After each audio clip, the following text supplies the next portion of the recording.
Los ejércitos de la República Romana surgirían de las profundidades de la historia antigua para desafiar a las grandes potencias de su tiempo.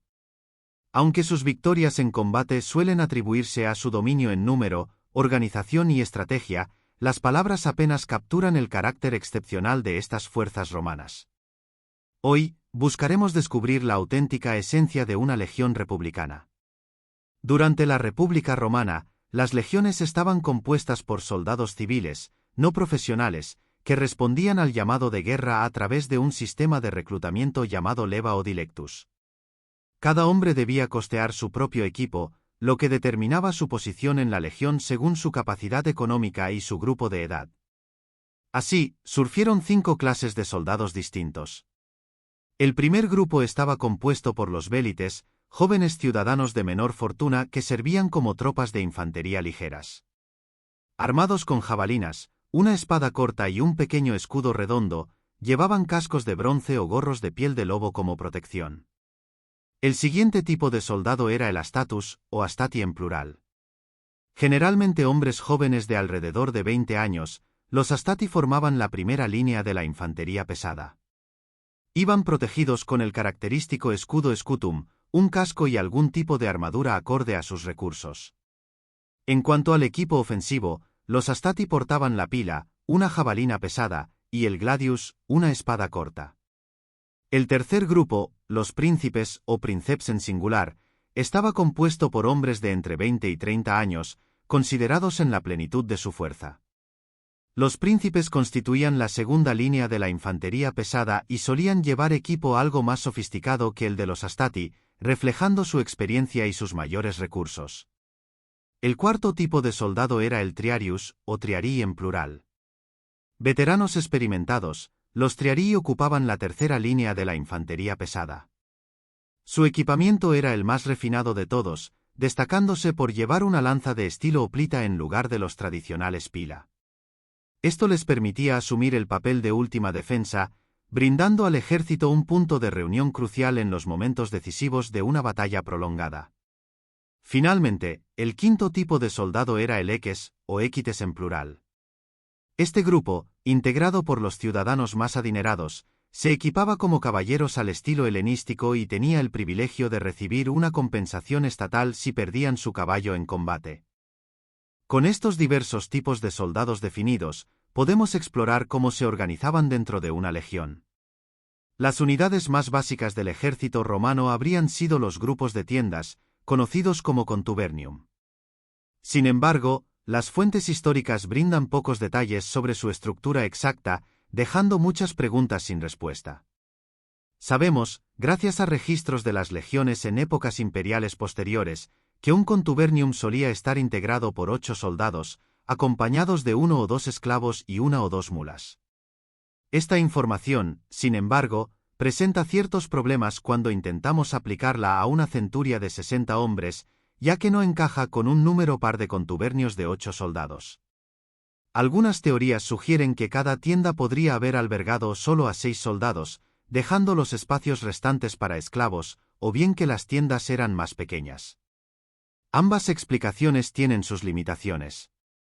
Para este análisis, tomaremos como referencia la hipótesis más plausible, que cada tienda de 8 hombres incluía tanto infantería pesada como vélites. Esta teoría se apoya en la idea de que la infantería ligera de Roma estaba vinculada a un grupo principal de legionarios pesados. Independientemente de la composición exacta del contubernium, podemos imaginar que la vida cotidiana de estos compañeros de tienda habría sido similar en cualquier periodo histórico. Estos compañeros de tienda compartían prácticamente cada aspecto de la vida en campaña, acampaban, cocinaban, comían, jugaban, dormían y vivían en estrecha compañía durante el servicio. Así, se generaban fuertes lazos entre ellos. Sin embargo, dado que las legiones republicanas se formaban y disolvían frecuentemente, el tiempo compartido entre estos soldados era limitado. Esto contrastaba con las legiones imperiales, que eran unidades permanentes donde los compañeros de tienda convivían durante años, o incluso décadas, forjando vínculos de camaradería mucho más profundos. La siguiente unidad en la organización de la legión republicana era la centuria. En el caso de los astati y los príncipes, cada centuria constaba de 10 contubernios, con un total de 60 legionarios distribuidos en 10 tiendas de campaña. Acompañados posiblemente de un grupo de apoyo compuesto por entre 10 y 20 esclavos, 10 a 20 mulas y un número proporcional de vélites, calculado en unos 60.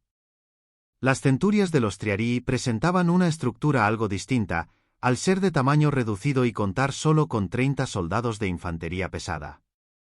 A pesar de estas variaciones, todas las centurias compartían una estructura de mando similar. Cada centuria estaba dirigida por un centurión y contaba con el optio, segundo al mando, el tesserarius, que servía como tercero y encargado de la vigilancia, el signifer, o portaestandarte, y el cornicularius, quien tocaba la trompeta de la unidad.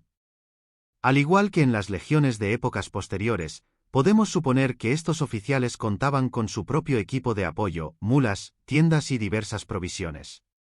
A diferencia de las legiones imperiales, donde los oficiales eran soldados de carrera, en la República estos líderes no eran necesariamente profesionales. Sin embargo, esto no implicaba falta de experiencia, ya que muchos poseían conocimientos militares sustanciales. Según Polibio, los centuriones eran seleccionados por los tribunos legionarios o elegidos por sus propios compañeros en función de su popularidad, riqueza y experiencia en combate. A su vez, los centuriones designaban a su optio y signifer, y probablemente también al tesserarius y el cornicularius de manera similar. Dado que todos los reclutas eran ciudadanos, es lógico suponer que aquellos con mayor riqueza y estatus social gozaban de cierta preferencia en el acceso a cargos importantes.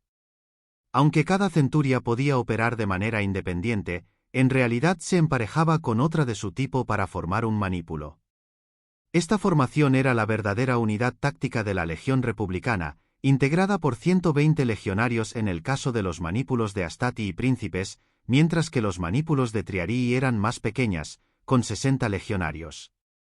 Estos bloques de infantería pesada contaban con el apoyo de infantería ligera, esclavos, mulas y suministros, elementos ya mencionados que complementaban a las fuerzas principales.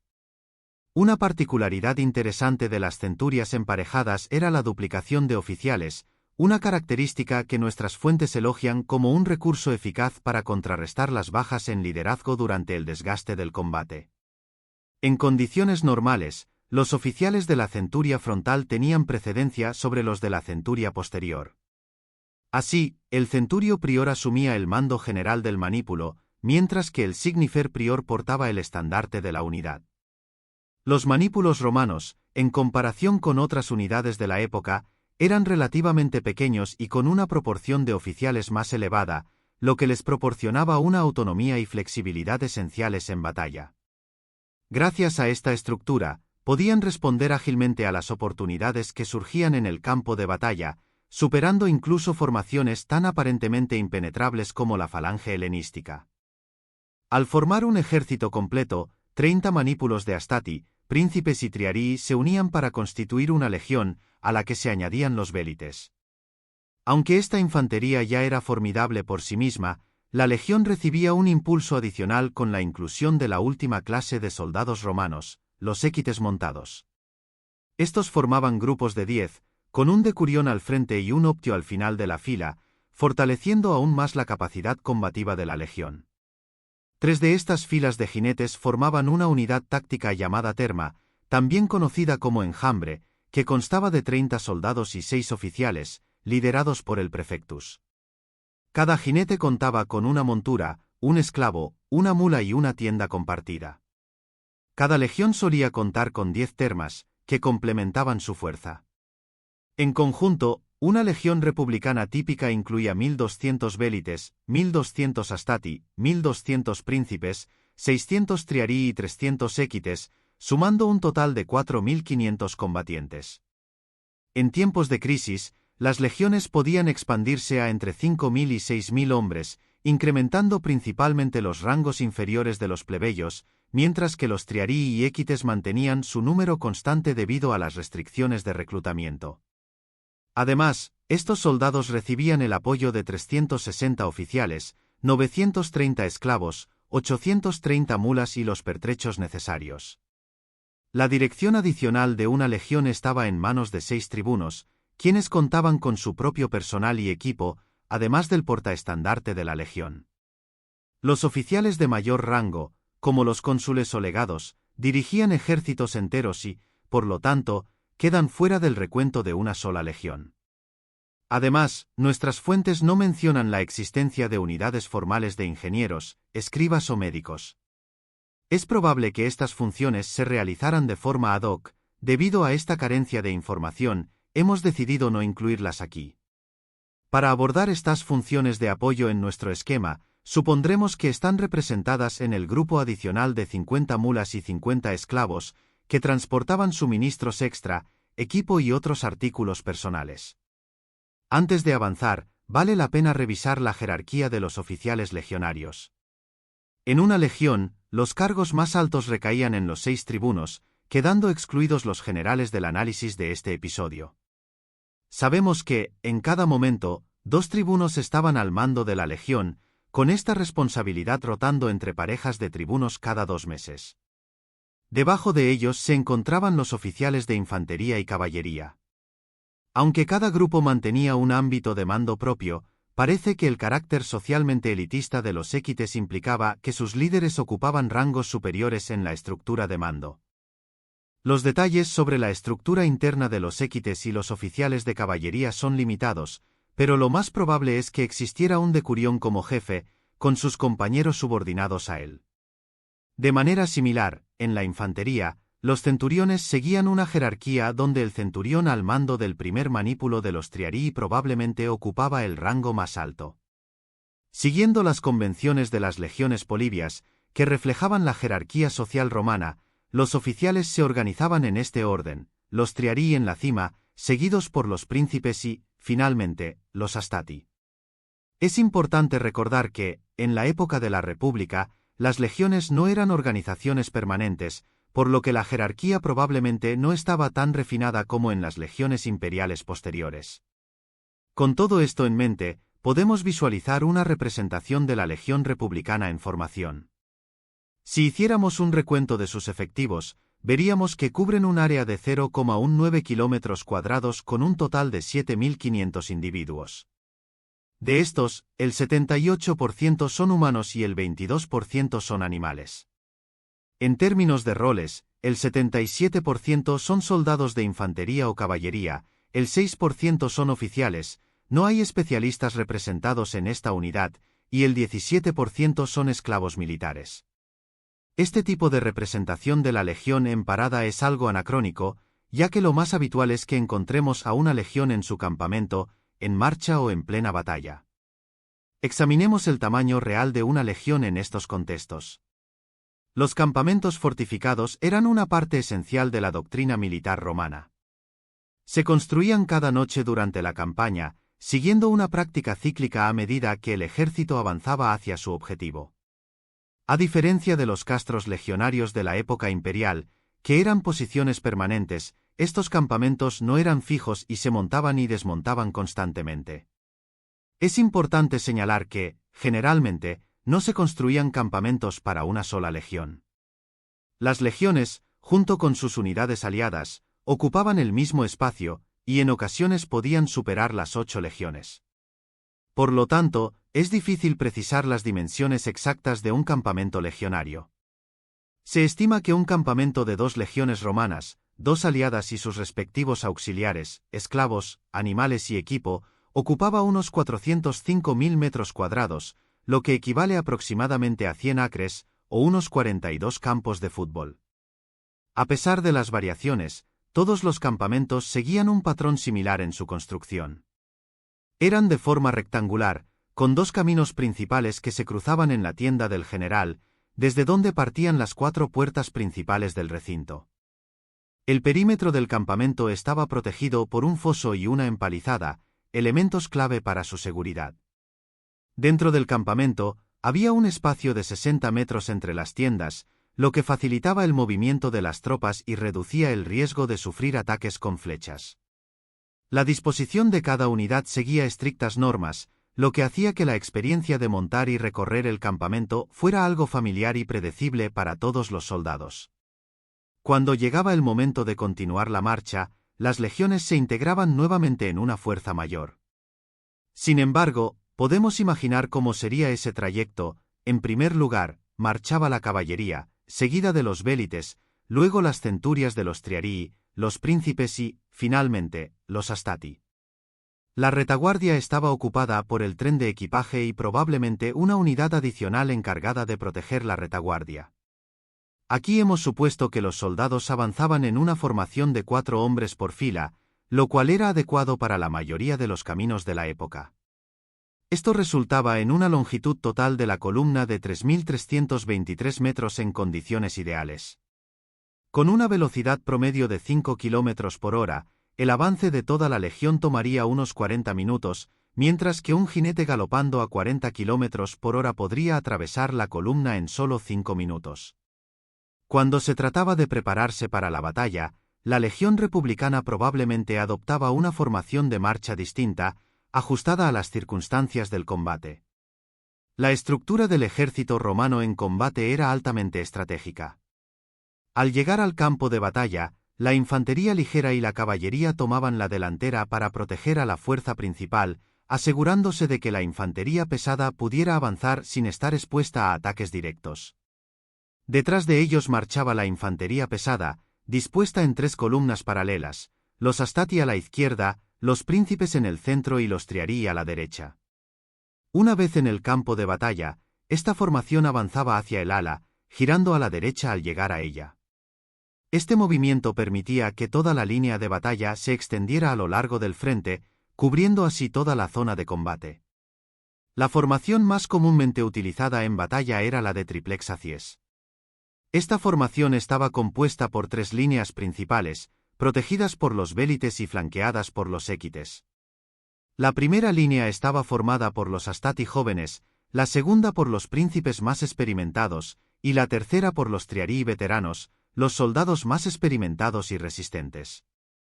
Una de las características más interesantes de esta disposición era la formación en quincunce escalonado, que permitía que los soldados de cada línea dejaran espacios entre sus unidades. Estos huecos eran cubiertos por las unidades situadas en la retaguardia, lo que reducía significativamente el frente del ejército romano, pero proporcionaba mayor profundidad. Esto ofrecía una gran capacidad de resistencia, ya que las unidades de reserva podían mantenerse frescas y entrar en combate a medida que lo dictaba el desarrollo de la batalla. Aunque esta estrategia era efectiva, la coreografía exacta de su ejecución sigue siendo un misterio, ya que no se conocen con detalle los movimientos y las tácticas precisas que los romanos empleaban en el campo de batalla. Sin embargo, su habilidad para adaptarse y reorganizarse en tiempo real les permitió mantener una notable ventaja en el combate. La disposición táctica de las legiones romanas en batalla era extremadamente flexible y dinámica. En el despliegue inicial, las líneas romanas se mantenían abiertas, con las centurias de cada manípulo alineadas una detrás de otra. Esto creaba espacios o huecos entre las unidades, lo que permitía a la infantería ligera y otras unidades de apoyo, como la caballería, moverse fácilmente entre las líneas sin interrumpir el flujo de la formación principal. Cuando era necesario cerrar las líneas para enfrentarse al enemigo, el centinela de retaguardia se desplazaba rápidamente hasta el lado del centinela de vanguardia, lo que permitía que la línea de batalla se cohesionara. Aunque este proceso parece sencillo en teoría, la ejecución de esta maniobra en el calor de la batalla, con la presión del enemigo y la necesidad de coordinarse rápidamente, era una tarea extremadamente compleja. Si imaginamos que las centurias se disponían en bloques de 10 por 6 hombres, dejando un espacio adecuado entre ellas, una línea de batalla que formara 10 centurias, con la caballería flanqueando ambos lados, mediría aproximadamente 420 metros de largo. Un hombre caminando esta distancia tardaría unos 5 minutos, mientras que un jinete al galope podría recorrerla en unos 40 segundos. Esta longitud de línea sería bastante extensa, cubriendo una gran parte del frente de batalla. En cuanto a la profundidad de la formación, dependía de los huecos entre las líneas.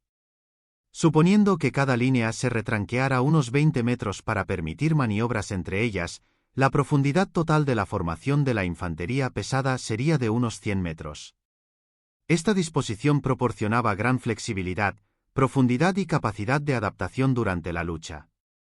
Aunque esta formación era impresionante en su tamaño y complejidad, es importante recordar que las legiones no operaban de forma aislada en el campo de batalla. En la mayoría de los casos, varias legiones, junto con aliados y tropas auxiliares, formaban un ejército romano, lo que multiplicaba aún más el tamaño y la magnitud de la fuerza en combate. La cooperación y coordinación entre las distintas legiones era crucial para garantizar el éxito en la batalla. Si te ha gustado este análisis sobre la Legión Republicana, no olvides suscribirte al canal para seguir descubriendo más sobre el Imperio Romano. Activa las notificaciones para no perderte ningún vídeo y sumérgete en la historia de Roma conmigo. Y, por favor, deja un comentario. Si no lo haces, podrías terminar siendo el soldado menos preparado de toda la Legión, sin tus jabalinas y sin escudo. Nos vemos en el próximo vídeo.